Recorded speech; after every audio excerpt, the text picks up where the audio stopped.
juin 1944. Sur les falaises de Portsmouth, un général britannique vétéran de Dunkerque pose ses jumelles et murmure à son aide de camp « Mon Dieu, nous allons vraiment le faire ». Devant lui s'étend un spectacle que personne n'avait jamais contemplé dans l'histoire de l'humanité.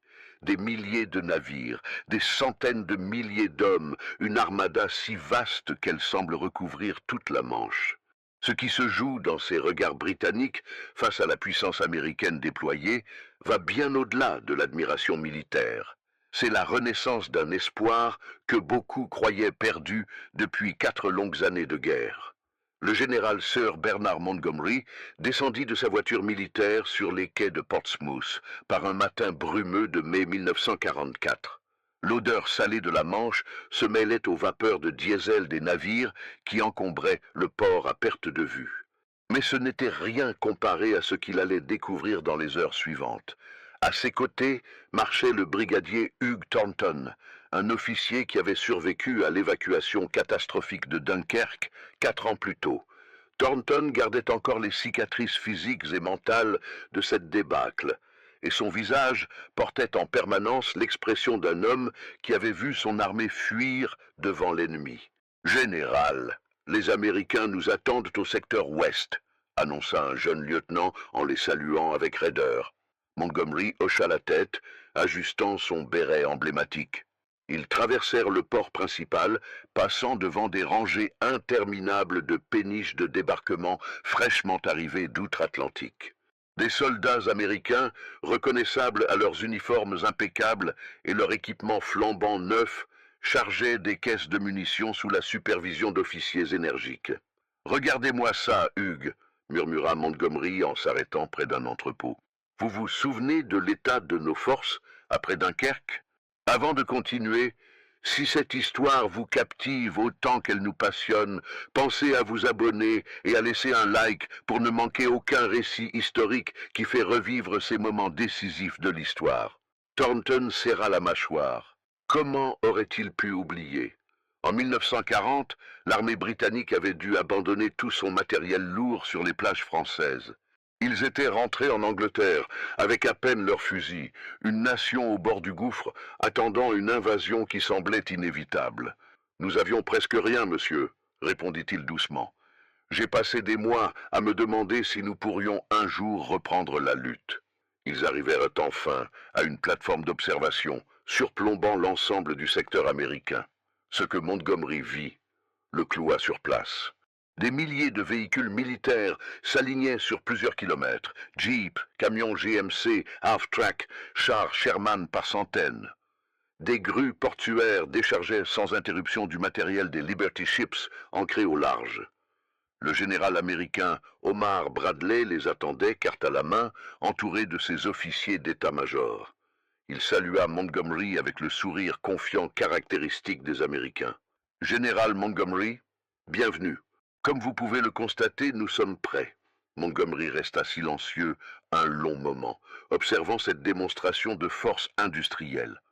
Chaque cargo déchargeait assez de matériel pour équiper un régiment entier. Les Américains ne comptaient pas leurs ressources, et cela se voyait dans chaque détail.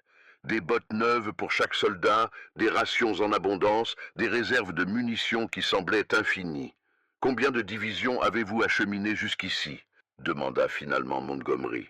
Bradley consulta ses notes. « Nous en sommes à 20 divisions complètement équipées et entraînées dans le sud de l'Angleterre, général. Et nous continuons d'en acheminer 3 nouvelles chaque mois. Notre capacité de production nous permet de remplacer n'importe quelle perte en quelques semaines. » Thornton échangea un regard avec Montgomery. 3 divisions par mois.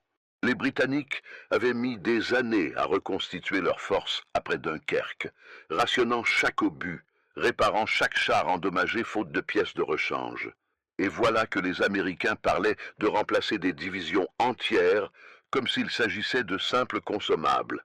Impressionnant, reconnut Montgomery avec une pointe d'émotion dans la voix qu'il s'efforça de contrôler. Absolument impressionnant. Ce soir-là, dans sa tente de commandement installée près de Southampton, Montgomery rédigea une note confidentielle à Winston Churchill. À la lueur d'une lampe à pétrole, il écrivit « Pour la première fois depuis le début de cette guerre, j'ose croire que nous possédons les moyens de vaincre. Le maréchal Sir Alan Brooke, chef de l'état-major impérial, avait fait le déplacement depuis Londres, accompagné d'une douzaine d'officiers supérieurs, dont plusieurs avaient combattu lors de la Première Guerre mondiale. Brooke était un homme méticuleux, réputé pour son scepticisme et son refus de céder à l'optimisme facile. Pendant des années, il avait freiné les demandes américaines d'ouvrir un second front en France, arguant que les Alliés n'étaient pas prêts, que les pertes seraient catastrophiques. Maintenant, alors qu'il marchait le long des quais bondés de Southampton, son expression habituellement austère montrait des signes de changement. Le colonel James Whitmore, un officier de liaison britannique qui travaillait depuis des mois avec les forces américaines, servait de guide à la délégation. Il les conduisit d'abord vers un immense dépôt de ravitaillement où des montagnes de caisses s'empilaient sur plusieurs hectares. « Messieurs, ce que vous voyez ici représente les approvisionnements pour les 2 premières semaines d'opération post-débarquement, expliqua Whitmore avec une fierté évidente. Les Américains ont calculé chaque détail, munitions, carburant, nourriture, fournitures médicales, pièces de rechange. Un général britannique plus âgé, Sir Kenneth Anderson, s'approcha d'une caisse et l'ouvrit. Elle contenait des obus d'artillerie de 105 mm, parfaitement rangés dans leur emballage protecteur. Il en compta rapidement le contenu, puis se tourna vers Whitmore. « Colonel, combien d'obus avons-nous stockés dans cette zone ?» Whitmore consulta son registre. « Environ 2 millions d'obus de divers calibres, monsieur.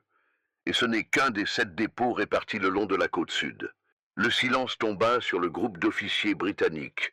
2 millions d'obus dans un seul dépôt.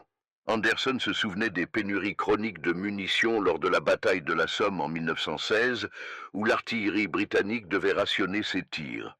Il se souvenait aussi des premiers jours de cette guerre, quand chaque obus comptait. Brooke s'éloigna du groupe et alluma une cigarette, regardant au loin les convois qui continuaient d'arriver sans interruption. Son adjoint, le général Sir John Kennedy, le rejoignit. « Qu'en pensez-vous, monsieur » demanda Kennedy prudemment. Brooke tira longuement sur sa cigarette avant de répondre.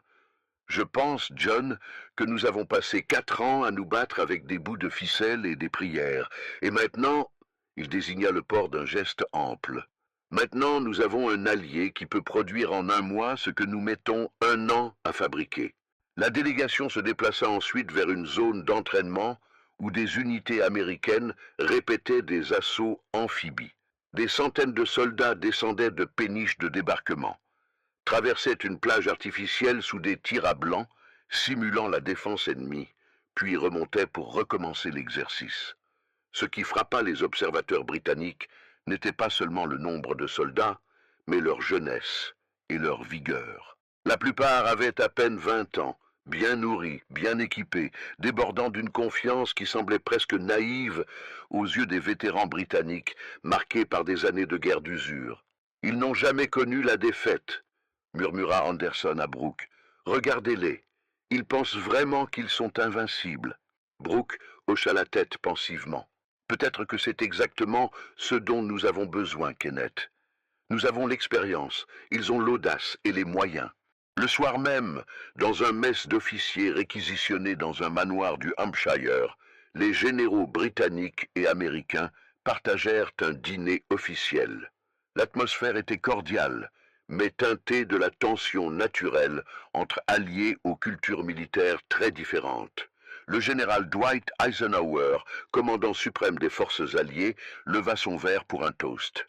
À nos frères d'armes britanniques, qui ont tenu bon pendant les heures les plus sombres. Ensemble, nous allons libérer l'Europe. Les Britanniques levèrent leurs verres, mais Brooke se pencha vers Montgomery et chuchota. Ils ont l'optimisme des nouveaux venus.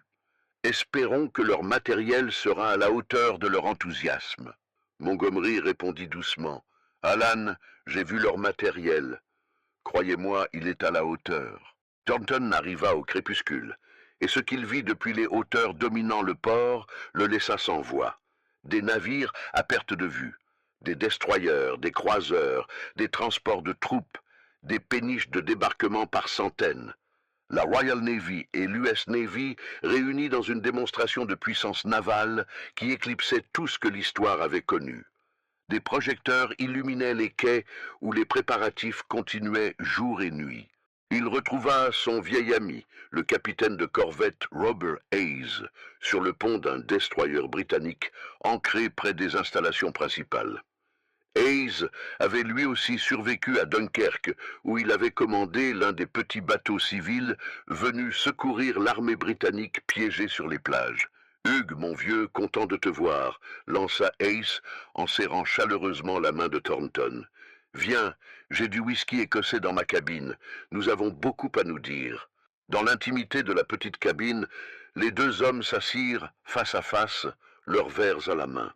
Pendant un long moment, ils ne parlèrent pas, écoutant simplement les bruits du port qui ne dormait jamais. Moteurs de navires, ordres criés, grues en mouvement. « Tu te souviens de Dunkerque ?» demanda finalement Hayes, brisant le silence.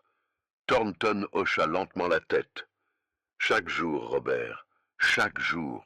J'ai ramené 163 hommes sur mon petit chalutier, » continua Hayes, le regard perdu dans son verre. 163 sur les centaines de milliers qui étaient coincés là-bas. Je naviguais entre les épaves, sous les bombardements, et je me disais, c'est fini. Nous avons perdu. Hitler a gagné. Thornton serra son verre plus fort. J'étais sur cette plage, Robert. J'ai vu nos chars brûlés, nos canons abandonnés, nos hommes désespérés. J'ai cru que je mourrais là-bas. Et quand ton bateau et les autres sont arrivés, j'ai cru à un miracle. Mais même sauvé, je pensais que c'était juste un sursis, que l'Angleterre tomberait dans les mois suivants. Hayes se leva et se dirigea vers le hublot. Au loin, un transport de troupes américains géants passait majestueusement, ses ponts grouillant de soldats. Et maintenant, regarde ça, Hugues. Regarde ce que nous avons devant nous. Ce n'est plus un miracle, c'est une certitude mathématique. Avec cette force, nous ne pouvons pas perdre. Thornton rejoignit son ami près du hublot. Ensemble, ils contemplèrent l'armada qui continuait de s'assembler. Un convoi de LST américains entrait dans le port, transportant des dizaines de chars Sherman.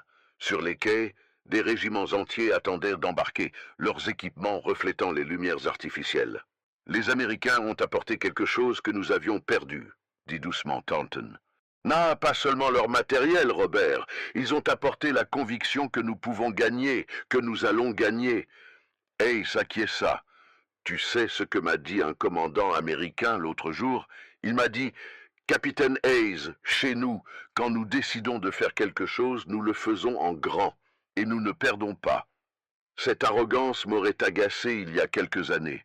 Maintenant, elle me rassure. Ils passèrent une partie de la nuit à discuter, alternant entre souvenirs douloureux et espoirs nouveaux. Hayes raconta comment il avait vu des marins américains travailler avec une efficacité industrielle qui impressionnait même les vétérans britanniques. Thornton partagea son expérience des inspections à Portsmouth et Southampton. « Ils ont pensé à tout, » expliqua Thornton. « Chaque soldat a 2 paires de bottes. 2. Nous en sommes encore à réparer les nôtres. Ils ont des rations qui contiennent du chocolat, du café instantané, des cigarettes. Leurs camions sont tous neufs. Leurs radios fonctionnent parfaitement.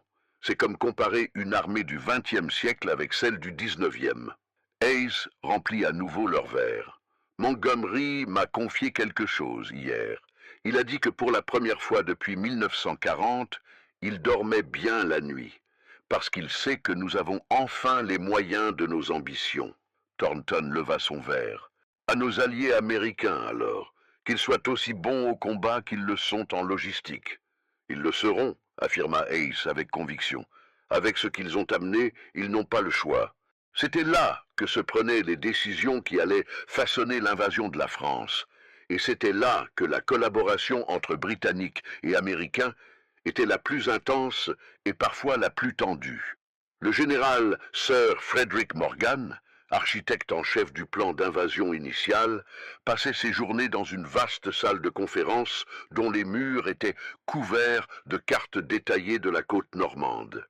Autour de la table principale, des officiers britanniques et américains travaillaient côte à côte, débattant de chaque détail de l'opération Overlord. Ce jour-là, Le sujet était la capacité de déchargement sur les plages. Un colonel américain, Richard Hastings, spécialiste en logistique, présentait les calculs révisés avec un enthousiasme qui contrastait avec le scepticisme prudent de ses homologues britanniques.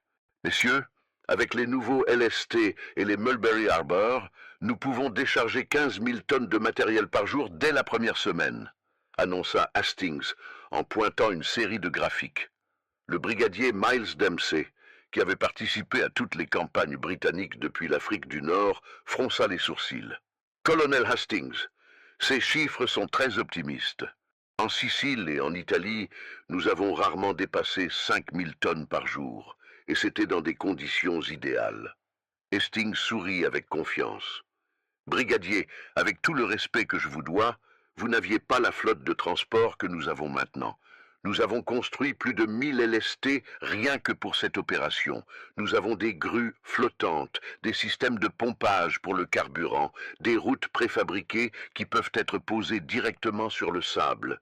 Morgan intervint diplomatiquement. « Montrez-nous vos données, colonel. Nous devons être sûrs. » Pendant l'heure suivante, Hastings déroula son analyse avec une précision qui força l'admiration des Britanniques. Il avait des tableaux montrant la production américaine de péniches de débarquement mois par mois, des diagrammes illustrant les nouveaux systèmes de déchargement rapide, des photographies des exercices réalisés sur les côtes américaines. Dempsey écouta attentivement puis se pencha vers Morgan. « Mon Dieu, Frédéric, ils ont vraiment tout calculé. » Morgan acquiesça. « Miles, j'ai passé 2 ans à concevoir ce plan en pensant que nous n'aurions jamais les ressources pour le réaliser. Et maintenant les Américains arrivent et me disent non seulement qu'ils peuvent le faire, mais qu'ils peuvent faire mieux que ce que j'avais imaginé. » Plus tard dans l'après-midi, une réunion de plus haut niveau rassembla Eisenhower, Montgomery, Brooke et d'autres commandants majeurs. L'atmosphère était solennelle. Chacun savait que les décisions prises dans cette pièce détermineraient le sort de milliers de vies et peut-être l'issue de la guerre. Eisenhower ouvrit la session avec gravité. « Messieurs, nous sommes à moins de 72 heures de la date limite pour prendre notre décision finale. La météo sera un facteur crucial. Mais je veux d'abord entendre vos évaluations sur notre état de préparation. » Montgomery prit la parole en premier. « Commandant suprême, je peux affirmer sans hésitation que nos forces sont prêtes. Les troupes britanniques et canadiennes ont atteint un niveau d'entraînement exceptionnel. Quant à nos alliés américains, » il marqua une pause significative. « Je dois avouer que j'ai été impressionné, non seulement par leur nombre et leur équipement, mais par leur professionnalisme et leur détermination. » C'était un compliment rare venant de Montgomery, connu pour son arrogance et sa tendance à minimiser les contributions américaines.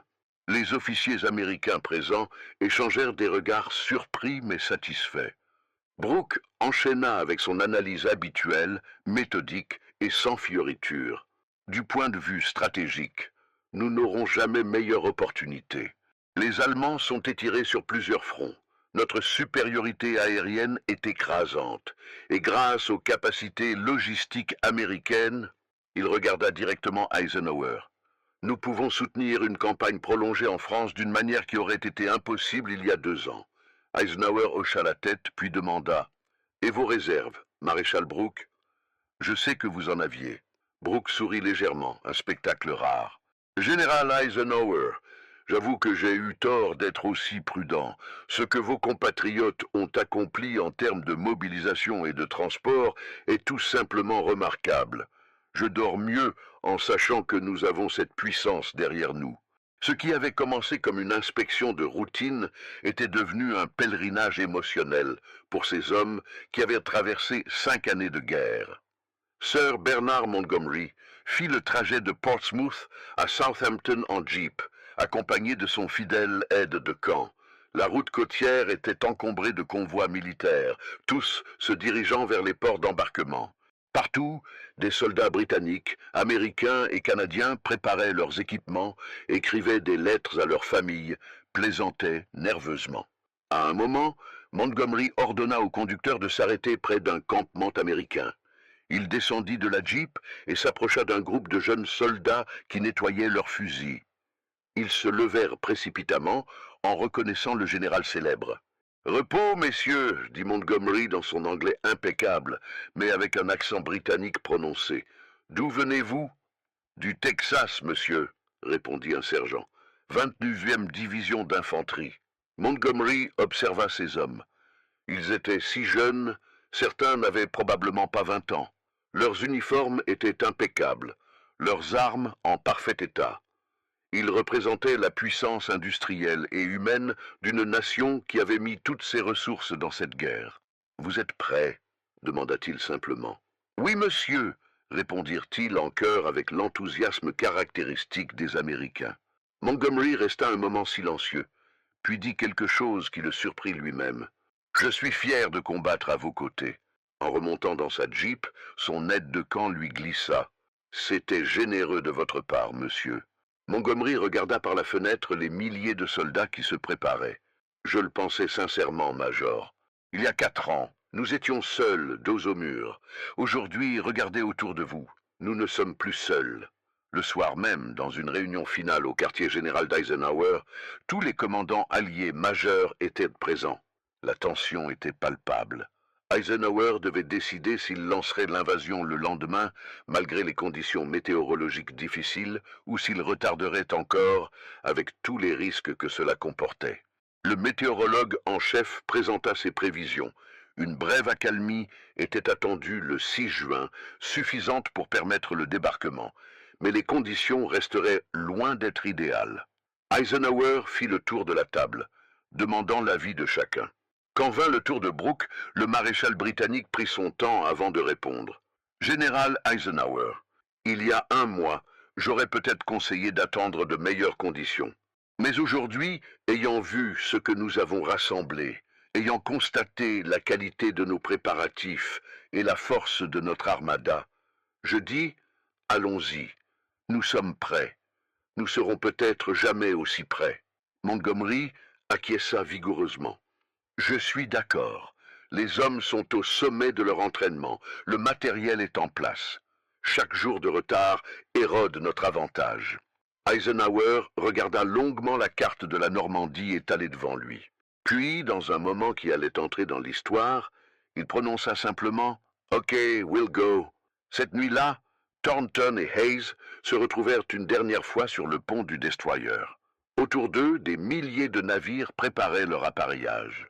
Les moteurs rugissaient, les troupes embarquaient dans un ordre remarquable malgré l'obscurité. « Ça y est, Hugues, » dit Hayes. « Demain, nous retournons en France. » Thornton pensa à Dunkerque, à ces plages où il avait cru mourir, à cette retraite humiliante qui avait failli détruire l'armée britannique. Maintenant, 4 ans plus tard, il retournait avec la plus grande force d'invasion jamais assemblée. « Cette fois, c'est différent, Robert, » répondit-il avec émotion. « Cette fois, nous avons ce qu'il faut, grâce à nos amis américains. » Hayes leva les yeux vers le ciel nocturne où déjà les premiers bombardiers commençaient leur mission de préparation. « Tu sais ce que m'a dit un amiral américain aujourd'hui ? Il m'a dit, « Capitaine, nous ne sommes pas venus pour participer. Nous sommes venus pour gagner. » Thornton sourit dans l'obscurité. « Et je les crois, Robert. Pour la première fois depuis 1939, je crois vraiment que nous allons gagner cette guerre. » Au même moment, dans sa cabine privée, Montgomery écrivait dans son journal personnel « La force assemblée pour l'Overlord dépasse tout ce que j'aurais pu imaginer. Les Américains ont apporté non seulement leurs ressources matérielles inépuisables, mais aussi une confiance contagieuse. Ils croient en la victoire, avec une certitude absolue, et cette foi a ravivé la nôtre. Demain, nous franchissons la Manche, non pas en espérant vaincre, mais en sachant que nous vaincrons. L'histoire jugera cette alliance, mais je peux déjà affirmer qu'elle a changé le cours de cette guerre. » À l'aube du 6 juin 1944, alors que les premiers navires commençaient à traverser la Manche vers les plages de Normandie, les généraux britanniques regardaient partir cette armada avec un mélange de fierté et de soulagement. Ce qu'ils avaient vu au cours des dernières semaines, la puissance industrielle américaine déployée à une échelle inimaginable, les ressources apparemment infinies, la détermination d'une nation entière mobilisée pour la guerre, leur avait redonné quelque chose qu'ils avaient perdu à Dunkerque, la certitude de la victoire. L'alliance anglo-américaine, forgée dans l'adversité et cimentée par un objectif commun, allait prouver sa valeur dans les heures et les jours à venir. Et les commandants britanniques, qui avaient emporté seuls le fardeau de la guerre pendant si longtemps, savaient qu'ils n'étaient plus seuls face à la tyrannie.